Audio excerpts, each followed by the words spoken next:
In the early 1700s, with just half a century passed after the Great Fire of London burned down a third of the city, a rapid growth in population, advancement in architecture and science, and the early stirrings of the Industrial Revolution and the British Empire, dangerous opportunities bloom on the streets of London. In this interim between devastation and revival, only the most audacious would reap the highest rewards. One of these daring entrepreneurs of fortune was Jack Sheppard, coming from nothing and making it into the public imagination of London. His life gave rise to a whole tradition of literature, plays and burlesques, inspiring artists and writers such as Daniel Defoe, John Gay, William Hogarth, and William Harrison Ainsworth with his anarchic crimes and complete flaunting of the authorities.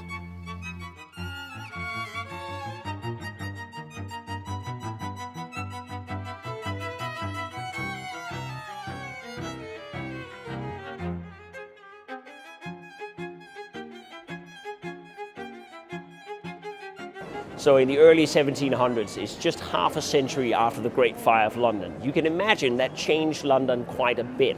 So the whole of London had been reshaped. It had gone from these very narrow wooden buildings to much wider lanes, but they still quickly constructed to get everyone home. So the landscape went from very narrow alleyways to very broad ways instead. And that, of course, would set its mark in London. It gave rise to new opportunities to people, because it was an unprecedented era of new opportunities, population growth, science and technological advancement. People that had the chance and the will could absolutely make something out of themselves. And Jack was one of those people.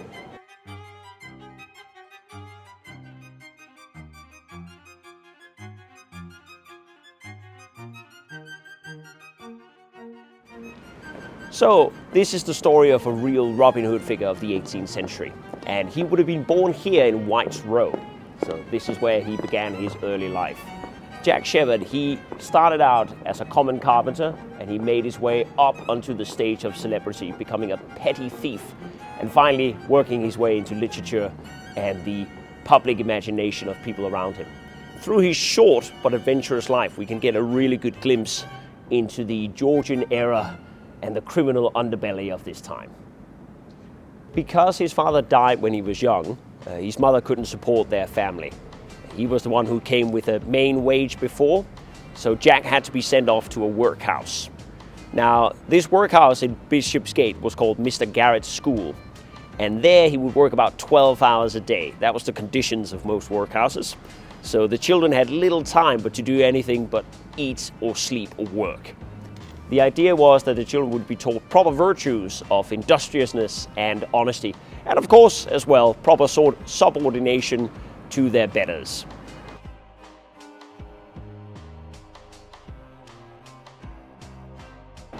So up here we've got Cheapside. This is where all the traders and a lot of the craftsmen of the area would be back in Jack's time, back in the Georgian era. So Jack would have started his adult life up here, where his mother jockeyed him from position to position. So first he was in the employ of two cane makers. The first one died early, and the other one, he treated him badly. He was beating him.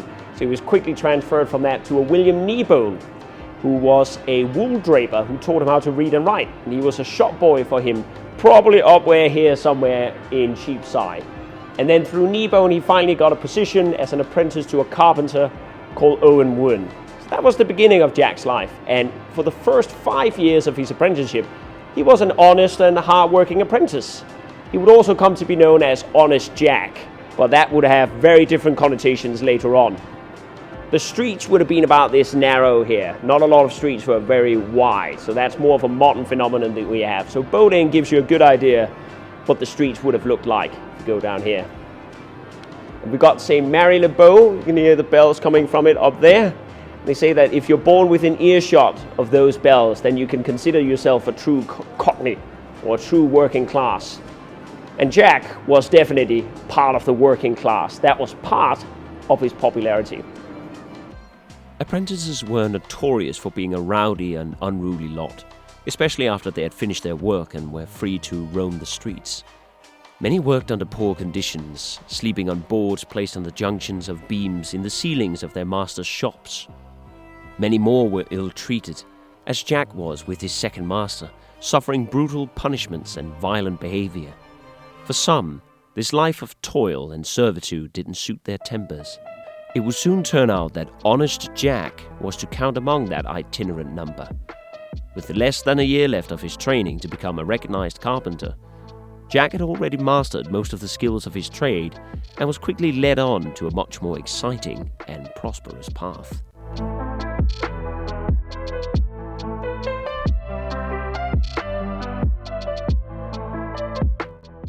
Right, so here in Drury Lane, there were lots of taverns and bars around, and this is where Jack started frequenting in his spare time as an apprentice. Now, he met a guy called Joseph Hayne. He was a button molder who owned a tavern called the Black Lion. And it's in the Black Lion that Jack would make a lot of his new acquaintances. He would meet lots of new friends in the criminal underworld. Unbeknownst to him, it was a hive of criminal masterminds, such as Jonathan Wild, the thief-taker general, and what would later be his partner in crime, Blueskin Blake.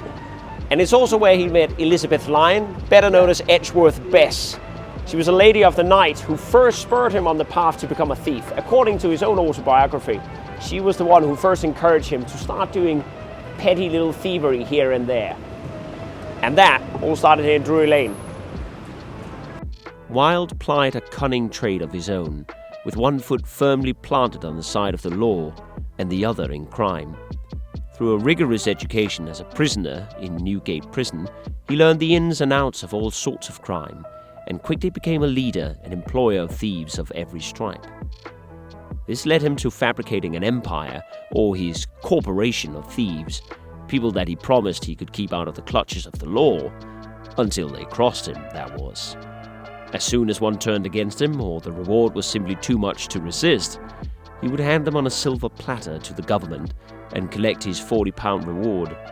For reference, the average annual wage of a labourer was £30, so this was quite substantial. Considering that Jack's wage would have been about the same amount, all his carousing would naturally take a toll on his finances and apprenticeship, causing tensions between him and Owen Wood. At Bess's urging, and no doubt the social pressure of his new friend, Jack took to petty theft. His first recorded act of crime was in the spring of 1723, shoplifting 2 silver spoons. Gradually, as his confidence grew, he began progressing to larger crimes, such as burglary, with the gangs under Jonathan Wild, fencing many of his goods to his corporation of thieves.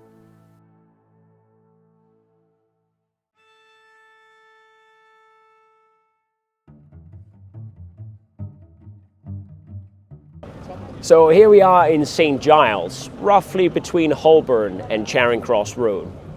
And this is where the friend of Jack Sheppard, Edgeworth Bess, she was locked up after a failed attempt to pickpocket a diamond ring from one of her customers. Now in these times, there weren't a whole lot of deterrents for criminals, except if they actually got caught. But the few forces around here, they were not that effective. Sheriffs and deputies and constables, they were very corrupt. They were usually underpaid, easy to bribe them or have them look the other way. And otherwise you relied on the mob and hue and cry to capture your thieves. But when Bess was caught, Jack decided he needed to get her free. It was surprisingly easy for him. He could just walk straight into the tower and force the beadle to give him the keys and get her straight out. Now, he was probably growing confident because of not being caught in many of his crimes, because authorities weren't very effective at doing that. But he did catch the attention of someone else, called the attention of Jonathan Wild, who was probably the most effective thief catcher around here in London, even though he was little more than a criminal himself. He sent James Sykes, known as Hell and Fury, to have a game of skittles with Jack. When they met for the game, Jack was immediately apprehended by a parish constable in St. Giles and brought to St. Giles's roundhouse, the very place he had broken Edgeworth Bess out from before. It took him about 3 hours to break through the roof, using a razor to cut out the stretcher of a chair and beating the roof with it. He used his featherbed mattress to muffle the sounds of falling debris from his work, and after completing his breach, made it to the roof. He discovered he couldn't make it all the way down safely, so he went back to his room and fashioned a rope from his bed linens. Lowering himself down, a large crowd had gathered at the commotion. To distract them, he pointed up to the rooftops and shouted that he had seen a man in irons running up there, and while everyone eagerly pointed and shouted, he slipped away into the crowd.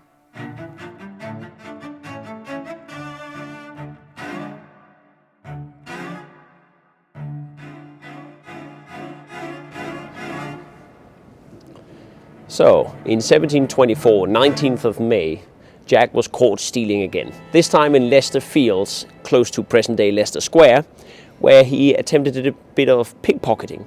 But as you'll soon learn about Jack, he was not necessarily the best thief all the time. He was seen by the whole crowd when he snatched a watch out of the man's hand and tried to dart away. And the crowd caught him, and he was soon thrown in jail again, this time in St. Anne's Roundhouse in Soho. Now, he was visited by Edgeworth Bess, the woman who had first gotten him into crime. She got into prison and tried to help him out a little bit. She brought the spike of a halberd that she smuggled in her dress and attempted to give to him so he could use it as a tool to break out once again.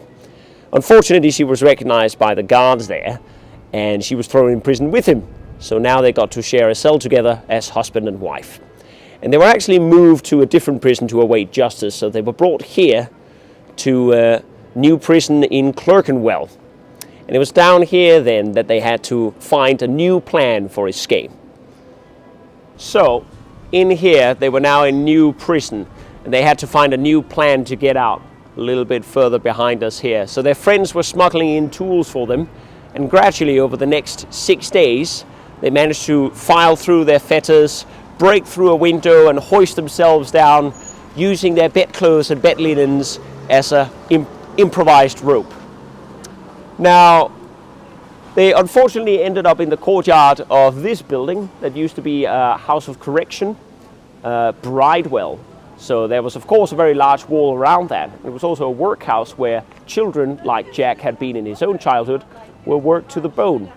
Later on, in later history, it turned into a mental ward, so it's always got a bit of a history to it of wanting to keep people in. And that was as much as Jack discovered, because he was now facing a 22-foot tall wall. Now that's quite a bit taller than this one here, so it would be quite the feat to manage to get across that wall. But he actually managed to scale it with Edgeworth Bess. They were using a gate for purchase, and also used the broken manacles and fetters from before as purchase points for the wall. And he actually managed to climb over the wall with Bess in his arms, supposedly. Now, when they came to freedom and this news spread all over London, his fame rose to new heights, because not only had he himself escaped this time, but he had also, in a very gentleman fashion, brought out a lady at the same time. He was a very small man too. She was a larger, more buxom woman. So the feat was even more astonishing that he had managed to carry her across this incredibly tall wall to freedom. Jack started working with Joseph Blueskin Blake, who soon became a good friend of his, and another of Jonathan's men, who he burglarized more homes and shops with, even going into a brief foray as highwaymen together. With most of his old ties shattered, he had no qualms about robbing his old master William Kneebone, the wool draper who had initially taught him literacy. But while his old allegiances were all but gone, he gained increasing admiration in the criminal underworld, Jonathan Wild included, the man who had organized his first arrest. Wild demanded that Jack surrendered his stolen goods for him to fence, but the carpenter gone rogue refused, and thereby earned Wild's ire. Where he had previously been motivated by greed, now things had gotten personal, and he couldn't allow Jack to act with impunity outside of his corporation, so he began to seek his arrest. And he knew one of his weaknesses. Jonathan found Edgeworth Bess and started plying her with drinks in the brandy shop of Temple Bar. At first, she was reluctant to reveal Jack's whereabouts, but she eventually submitted after enough coaxing and drinking. He sent one of his henchmen, Quild Arnold, who arrested Jack on the 23rd of July, 1723, at the brandy shop of Blueskin's mother. For the third time, he was imprisoned and awaiting trial, this time incarcerated in Newgate Prison, near the Old Bailey.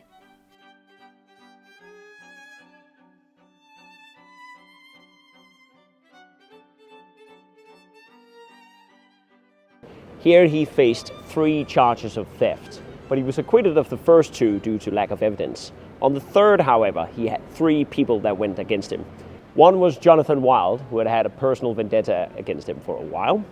The other was William Kneebone, who was his former master that he had stolen the goods from.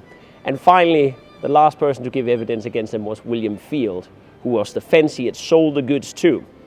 Unbeknownst to Jack, William Field was another pawn of Jonathan Wild, so he had sold his goods to the wrong man, and that had resulted in 3 people giving very convincing evidence against him. The conviction was death by the noose, one of the most common punishments of the day, or as the locals they like to call it, dangling in the sheriff's picture frame. On the day his death warrant arrived, on the 31st of August from Windsor, Jack Sheppard made another brazen escape. This time, he had loosened an iron bar, gradually loosened it from his window, and then he was being visited by his old flame, Edgeworth Bess, and one of her friends, Paul Maggot. Bess no doubt felt guilt about delivering his information before to Jonathan Wild and came to his rescue this time. So while they distracted the guards, he could pry out the iron bar, slip through the gap that it afforded. He was very small, so he could actually get through that gap fairly easily. Once he was through, Bess and Paul, they brought him women's clothes that they had smuggled in through their dresses, dressed him up as a woman, and he could walk out scot-free. In the meantime, Jack's reputation had skyrocketed. He was now a beloved figure of the common man, and especially the working class, a constant show of rebellion and affront to the established powers. Handsome, from low birth, non-violent, and seemingly able to escape punishment at will, he was no small wonder. This time, the wardens had learned from their previous mistakes. Jack was placed in the middle stone room of Newgate Prison, where he could be watched at all times, in a part of the prison best described as a hellhole, a most fearful, sad, deplorable place. Hell itself in comparison cannot be such a place. There is neither bench, stool, nor stick for any person there. They lie like swine upon the ground, upon one another, howling and roaring. At this point, his fame had reached new heights, and he became an object of curiosity in his cell in Newgate Prison. Clergymen, nobles, and ladies visited him for extortionate fees by the jailer, quizzing him and interviewing him on his life. For most of these visits, he was reportedly sarcastic and witty, refusing to answer any question in a serious spirit. He treated the divines that came to save his soul with the same irreverence, calling them gingerbread fellows, which was cant for moneymen. At one point, one of the Lord Mayor's men asked to have him pointed out in the chapel on a Sunday, and Jack immediately called out, "Yes, sir, I am the shepherd, and all the jailers in the town are my flock, and I cannot stir into the country, but they are all at my heels baying after me." At another time, he had a file smuggled in, hidden inside a Bible. When confronted about this, he supposedly said, "One file's worth all the Bibles in the world." Unfortunately, his reputation had the unintended effect of wisening up his supposedly sheepish jailers to his tricks. He was caught twice by the guards, finding files and tools of escape hidden in his cell, and he was transferred to another cell known as the Castle, put in leg irons and stabled to the floor with 2 chains. Another element to his downfall was his growing showmanship.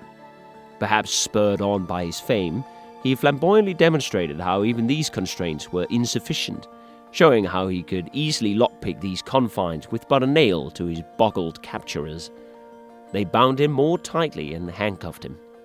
Meanwhile, in the Old Bailey next door, Blueskin Blake was being convicted as well, sold for slaughter by his former employer, Jonathan Wild.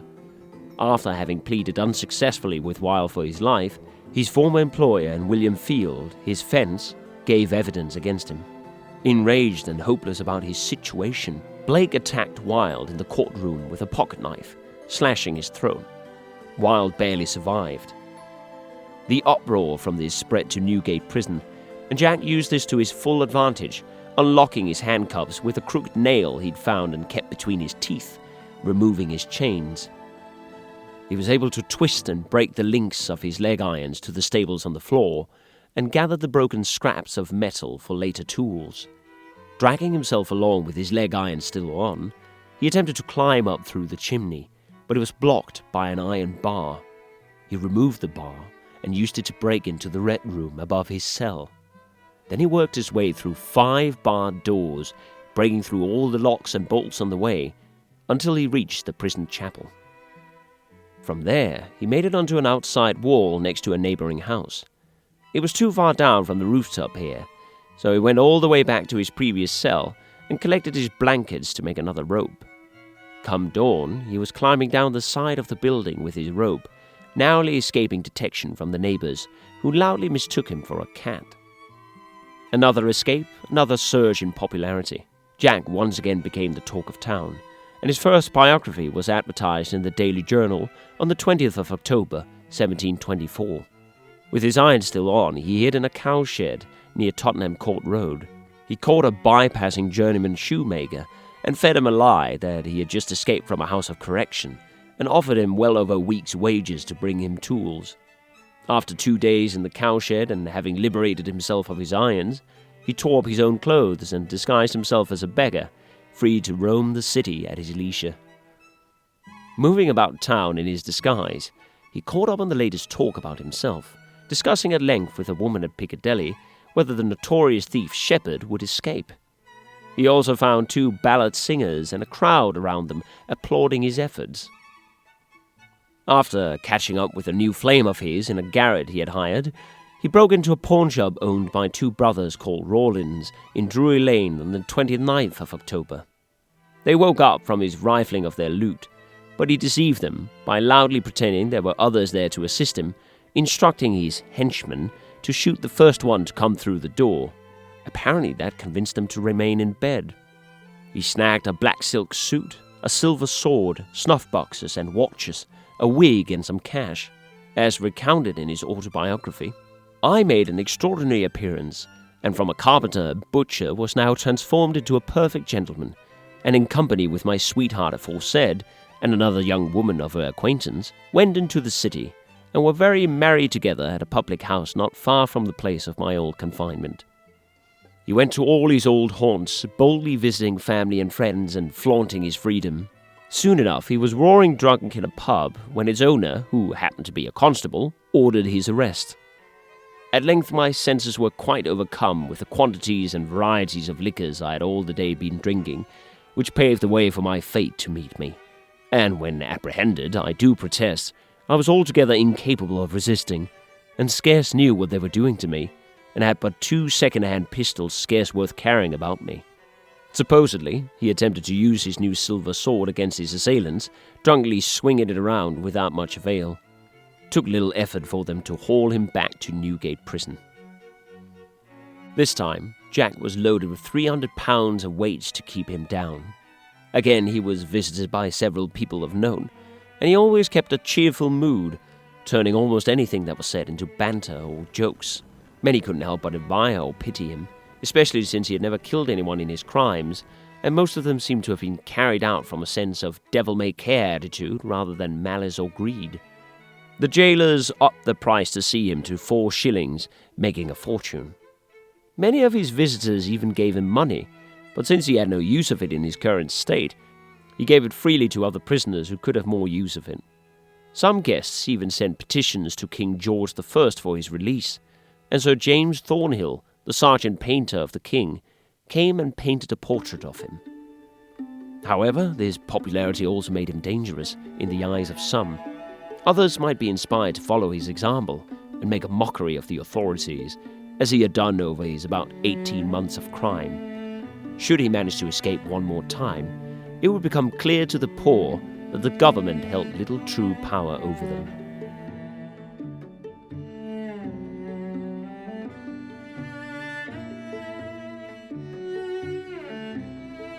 So on the 10th of November, Jack Sheppard was brought here to Westminster Hall.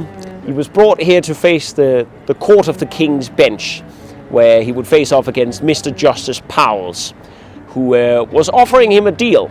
If he would inform on his accomplices, they would lighten his sentence from hanging to being transported to America, just like his brother before him.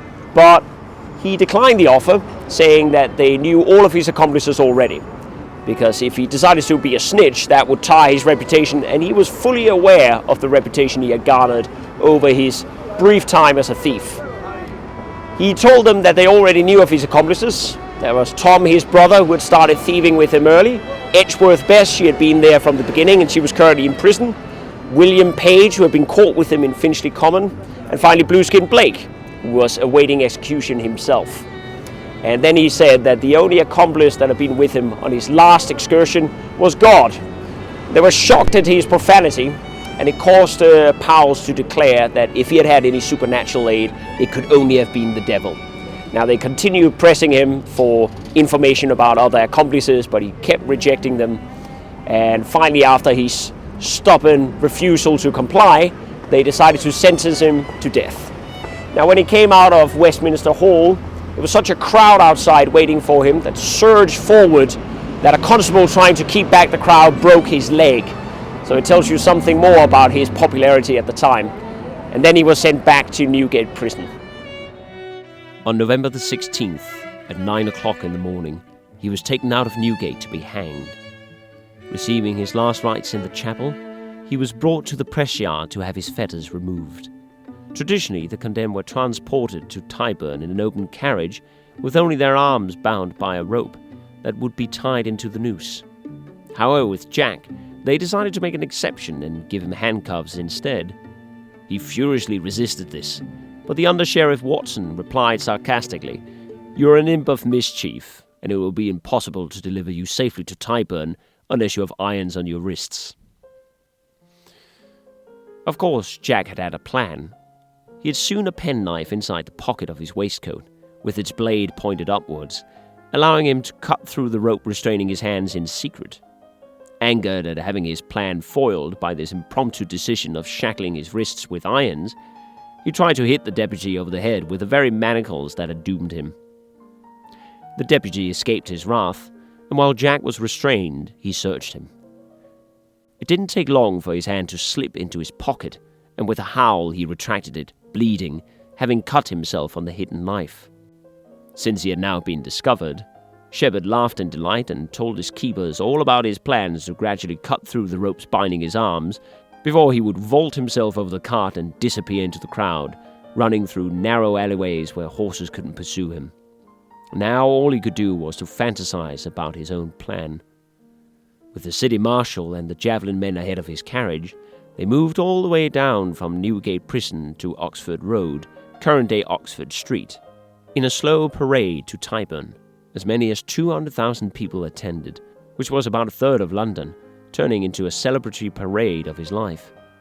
Many men wished to shake his hand and congratulate him on his exploits, and throngs of women cried and gave him flowers as he went past on his carriage.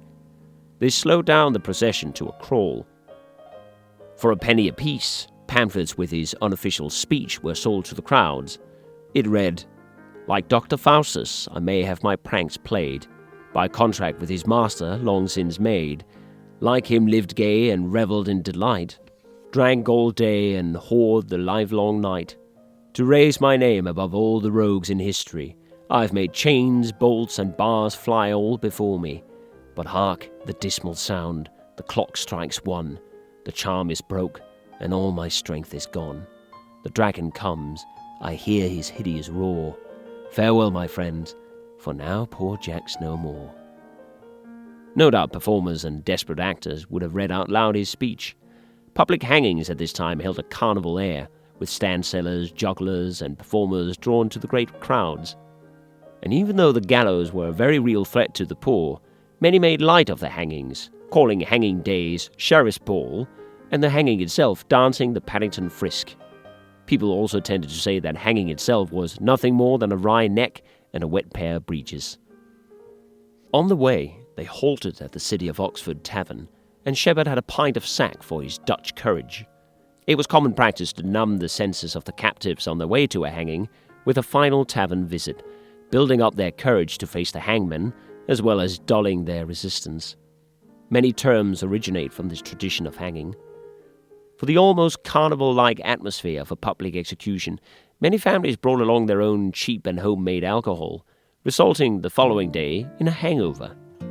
Usually, the hangman would have to stay on the wagon, and was the only one not allowed into the tavern, coining the phrase, "on the wagon." and the tradition of a final drink before execution became known as one for the road.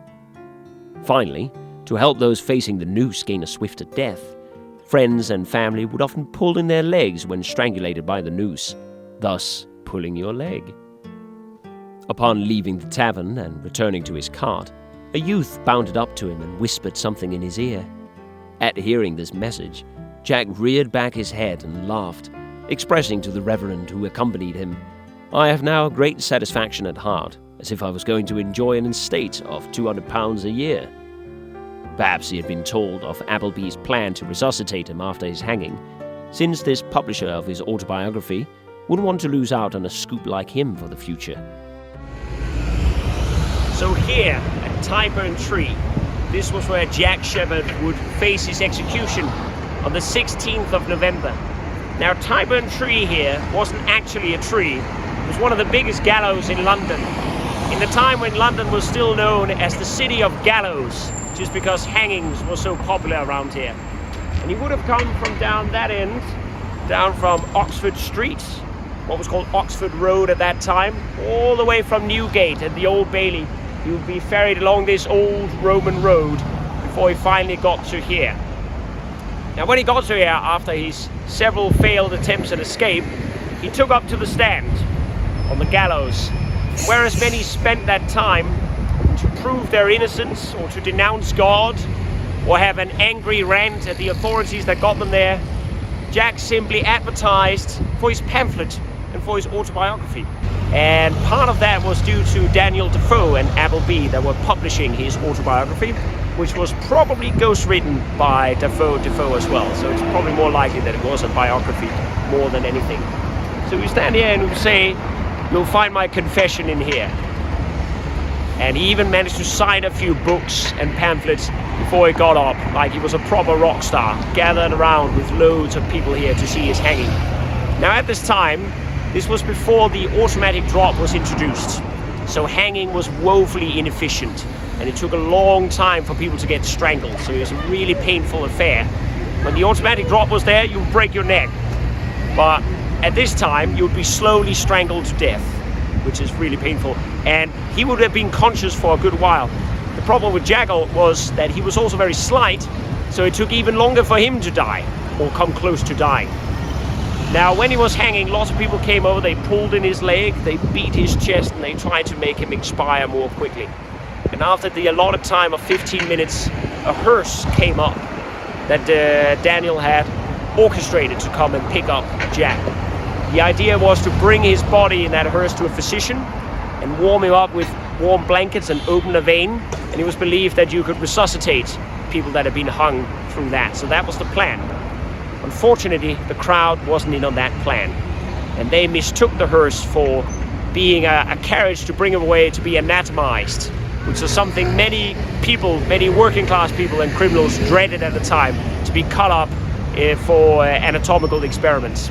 So the crowd mistook this, and they started attacking the hearse and throwing stones at the hearse, and they tried to pull the body away from the people that Defoe had gathered. And in this melee, Jack's body was ripped apart to shreds, and any chance of reviving him was out the window. Now, when things had died down here, his friends could finally come, pick up his corpse, and after a few more difficult events of being hassled, they finally managed to bring it to St. Martin's in the Field in current-day Trafalgar Square. And that's where he's lying to this day. While Jack was a competent escape artist, he clearly made it easy for his captors to get him. It is debatable how subtle or competent he was as an actual thief, but his quick wit and craftsman skills often got him out of trouble until his luck finally ran out. Only 2 weeks later, the first pantomime inspired by his life, called the Harlequin Sheppard, opened in Theatre Royal Drury Lane.